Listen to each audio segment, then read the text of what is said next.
murder campaign. Yeah, this is the some footage of the port they're building. Whoops, and that just got us demonetized because it has some copyrighted music in the background. Anyway, yeah, this is the. I mean, you look at this, and yeah, they got the UAE, United Arab Emirates, to sponsor this. Basically, probably the U.S. State Department went to the UAE and said, "You sponsor this. Something to do."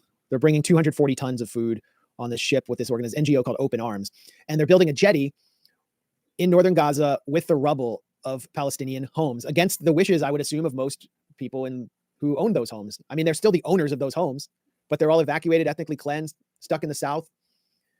Who knows if there's human remains in those homes? And this is the beginning of the Gaza death port that the Biden administration has proposed to build 2 months from now, which we've covered extensively. And Aaron, I mean, that port, is it really to bring aid in, or is it to bring a certain something out? You know what I'm saying? No, I don't actually. Okay. All right, let me try to break it down. Israel wants to thin the population of Gaza. Oh, okay. Yeah. How are they going to get them to Europe?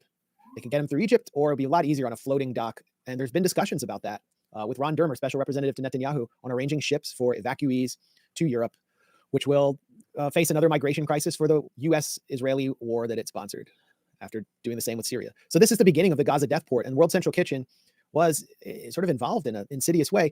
Now, that's not to say that, I mean, these workers were not selfless or that they were not true humanitarians. It's not them shaping the agenda. They just wanted to go and help. Yeah, absolutely. Absolutely. Absolutely. And I think your point about the possibility of there being a split inside Israel, I think that's really important to think about, because obviously there are some people who might think that using World Central Kitchen is good because their main use. But then, as we know, as we've seen openly, Israel is a psychotic state full of people who openly brag about cutting off food to the entire population. So therefore, that imperative of forcing Gazans to starve, I think, is what took precedence here, that whoever was behind this in the Israeli military, that was their driving goal, that whatever political goals they had in destroying UNRWA, that was U.S.-Israeli reciprocal spokesman John Kirby, who speaks for the Biden administration, to this massacre. Here's the question. Any conditions? Yes, they have a right to send aid. So how can the U.S. continue to send aid to Israel without any conditions? Yes, they have a right. We're not sending aid to Israel. We're sending aid into Gaza, and that's how can the U.S. continue to send military aid to Israel without any conditions? Is there no red line? We've had this discussion, you and me, quite a bit from up here. They're still under a viable threat of Hamas. We're still going to make sure that they can defend themselves, and that 7th of October doesn't happen again. That doesn't mean that it's a free pass, that we look the other way when something like this happens, or that we aren't and haven't since the beginning of the conflict urged the Israelis to be more precise, to be more careful, and quite frankly, to increase the amount of humanitarian assistance that gets in. I haven't been asked about it yet, but I expect that I would be. There was a discussion just yesterday with our Israeli counterparts about Rafah. Now, this one was done virtually. We expect there'll be an in-person meeting here in a week's time or so. But the whole reason to have that meeting was to talk about our concerns over a major ground operation in Rafah and to present viable alternatives for them to be more precise and more targeted. So the idea that we're some plastic graveyard here, we're not paying attention to the civilian casualties or the civilian suffering, is just not true. These are verbal urgings, verbal commitments. There's no other incentive besides. I know you want us to hang some sort of condition over their neck, and what I'm telling you is that we continue to work with the Israelis to make sure that they are as precise as they can be, and that more aid's getting in, and we're going to continue to take that approach. Well, they were pretty precise, weren't they? I mean, they actually hit the logo. Exactly. They hit all 3 cars. So we're not going to hang any condition over Israel's neck. Yeah, and we don't have any leverage. Yeah, that's an honest expression of policy. They're not going to do a single thing. They're going to keep having meetings on Zoom. That's what they're going to keep doing, and maybe in person, either in person or in Zoom. They're going to say meetings where they plot on how to destroy the people of Gaza, make their home uninhabitable, so that they have nothing to live in once this thing finally ends, whenever the U.S. finally says that they've had enough. But and look, they've been having these meetings from the start. Before Israel launched its all-out assault on Gaza, they were having meetings. I mean, what did that accomplish from the point of view of John Kirby here? I mean, all it looks like is the U.S. is an accomplice to Israel, because meanwhile, what's been happening, and we've just gotten more word of this. Last week, there was a report in the Washington Post that Biden sent off quietly more bombs to Israel, including those 2,000 bombs that initially Biden administration officials were saying they were no longer going to send. Remember that? This was early November, when Israel was under just global criticism for dropping these massive U.S. supplied bombs on densely populated areas of Gaza. So they came out with this talking point, which they fed, of course, to the New York Times, that they were going to give Israel smaller bombs. This is from early November. The measures include using smaller bombs against Hamas, U.S. officials said. I mean, first of all, that's a joke on its face, even if it's true, because the bombs are not being dropped on Hamas, they're being dropped on densely populated areas. But also, they didn't even send these smaller bombs. They're still sending the exact same 2,000-pound bombs they were sending from the start. And that was newly confirmed last week by the Washington Post. Well, they hit the... We have some buffering to do here. Let me reset this. It's a long exchange, and I wanted to get to the relevant part. So I got it now. Matthew Miller's been up there day after day after day, just defending everything that Israel does. I don't know how you can psychologically withstand that unless you are just a venal sociopath. But here he is. Law. At the same time, we are committed to Israel's right to self-defense. And this Sorry, is we a didn't add the long-term trap commitment music. the United States has made, that it made before October 7th, and that continues it continues since October 7th. So obviously the fight in Gaza is connected to Israel's long-term security in very substantial ways. I got into some of that with response to Matt's question.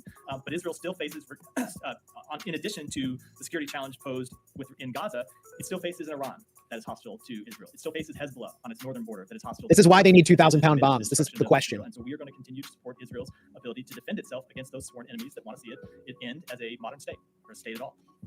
Just to follow, the 2,000-pound bomb is self-defense. A 2,000 pound bomb is self-defense.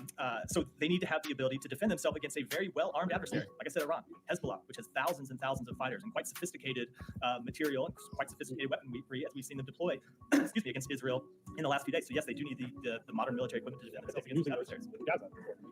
And we have made clear to them The reporter points out they used them in Gaza. Whatever weapon they use in Gaza, be it a bomb, be it a tank round, be it anything, that we expect them to use those weapons in full compliance with international humanitarian law. Unbelievable. So they're still sending bombs that, seriously, I cannot think of any military right now that has or is using 2,000 pound bombs in urban warfare settings. I can't think of it. I mean, I guess you could point to the US in Mosul and Raqqa to some extent, but we've never seen in military history, modern military history, post-World War II history, the use of 2,000 pound bombs. So this is another kind of like legal red line that Israel is violating to create new space for countries like the US to do the same. This is one of Israel's key exports is criminality, the normalization of criminality. And here you have the State Department defending that. And I mean, there's one more disgusting clip I want to play. John Kirby, U.S.-Israeli reciprocal spokesman John Kirby. This was today, also on sending 2,000 pound bombs. I don't think we ever, even under the Bush administration, I don't think we saw this amount of just advocacy for war crimes, like at this scale, with this level of shamelessness. But this is definitely Rumsfeldian. Right. Well, on the point of conditions, the President on February 8th issued a memo, and it said, and you already know this, but just for context, it said that it was the policy of this administration to prevent arms transfers that risk facilitating or otherwise contributing to violations of human rights or international humanitarian law. Is firing a missile at people delivering food and killing them not a violation of international humanitarian law? Well, the Israelis have already admitted that this was a mistake that they made. They're doing an investigation. They'll get to the bottom of this. Let's not get ahead of that. Your question presumes at this very early hour that it was a deliberate strike, that they knew exactly what they were hitting, that they were hitting aid workers and did it on purpose. And there's no evidence of that. I would also remind you, sir, this is amazing. that we continue to look at incidents as they occur. The State Department has a process in place. And to date, as you and I are speaking, they have not found any incidents where the Israelis have violated international humanitarian law. Unless you think we don't take it seriously, I can assure you that we do. We look at this in I don't think you do. They have never violated international humanitarian law ever in the past 5 to 6 months. I'm telling you, the State Department has looked at incidents in the past and has yet to determine that any of those incidents violate international humanitarian law. Right. Oh my God. Never has Israel violated international law in the last 5 months, according to John Kirby, with just total confidence. He's speaking condescendingly to the reporter. I assure you, sir. He's like one of those guys in line when you know at the airport, like sir. I mean, it's amazing. Do you actually think that we don't take international law seriously? Our lawyers affirm this. They are not soft-handed, pencil-neck little Eichmanns providing legal support for an illegal genocide. I mean, it's amazing. Like you can see the press is just completely turned on them. I say Goebbelsian figures. It's a tough one. As a non-German speaker. Do you want to hear more from John Kirby about this, or should we move on? Because I have one more clip. It's Kirby time.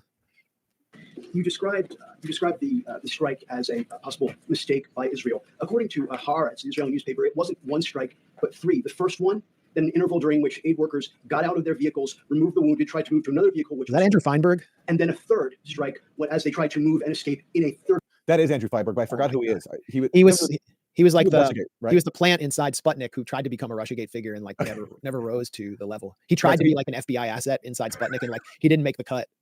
I remember he tried. This is during the peak of Russiagate. Yeah. And he tried to cash it as like a Sputnik, like denouncing his former colleagues. And yeah, he was like, this guy put his feet up on the table in the lunch break room, like, and he's Russian.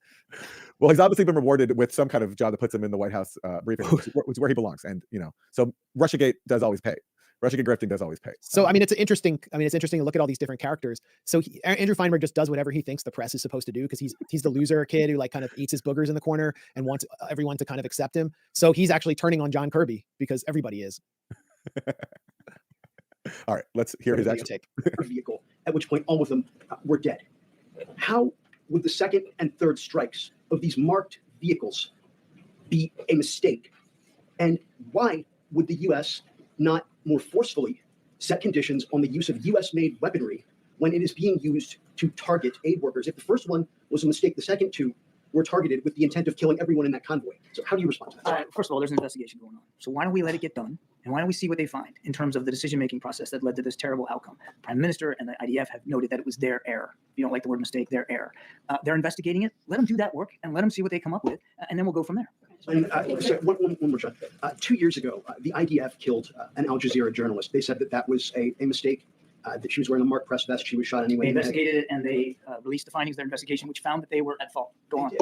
But my question, sir, is in that case, the Israelis did not initiate any criminal proceeding. In this case, if it's found that the marked convoy was deliberately targeted, if not with the first shot, but the second two shots, would the U.S. support criminal penalties? As I said, we would expect that should there be a need for accountability, that accountability be properly put in place for whoever may be responsible for this. But again, a lot of that's going to depend on the investigation.